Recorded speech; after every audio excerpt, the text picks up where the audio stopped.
Крајно, безобразно и дрско е да се бара одговорност од некој што ги направил сите позитивни процеси за подобрување на иднината на граѓаните.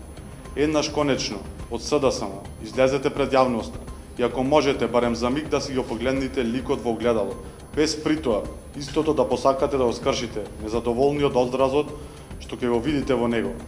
СДСМ, Жаклина Лазареска, Томислав Тунтев, Јован Стојановски нудеа лажна перспектива за граѓаните, а особено младите и пожемно привлекување на младите генерации.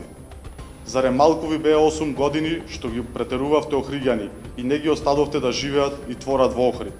Охрид го претворивте во град на духови.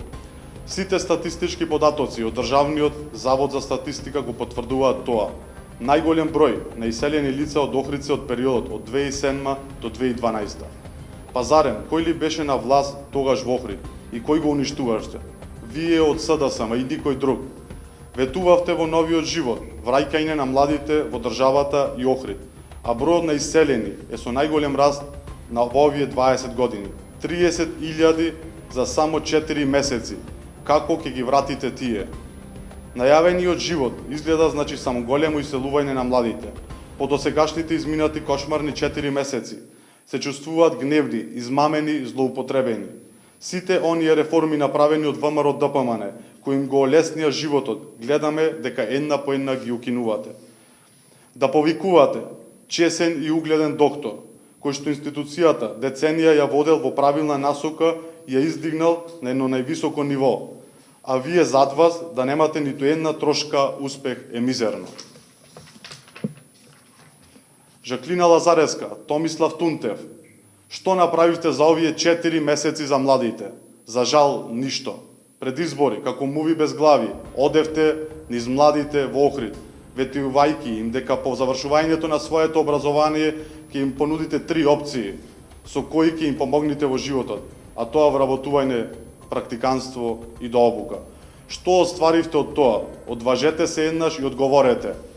Ништо од ветеното не е остварено. Младите во Охрид видоа дека се жртва на манипулација. Велите дека парите ќе одат назад кај граѓаните, а само за 4 месеци се потрошени 420 милиони евра, од кои граѓаните не видоа никаков бенефит. Тоа ли е домаќинско работење? Охриѓани, а особено младите се свесни.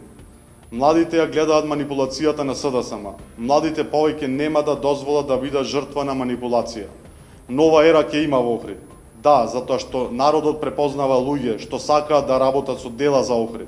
Животот не го дава СДСМ, животот го дава само еден, тоа е Бог. Охриѓани ја препознаваат расипничката политика на СДСМ. Затоа, на 15 октомври, Охриѓани ќе ги казнат погубните политики на СДСМ и ќе изберат работа, конкретни проекти и мерки кои ги нудат доктор Митко Тилев и советничката листа на ВМРО ДПМН.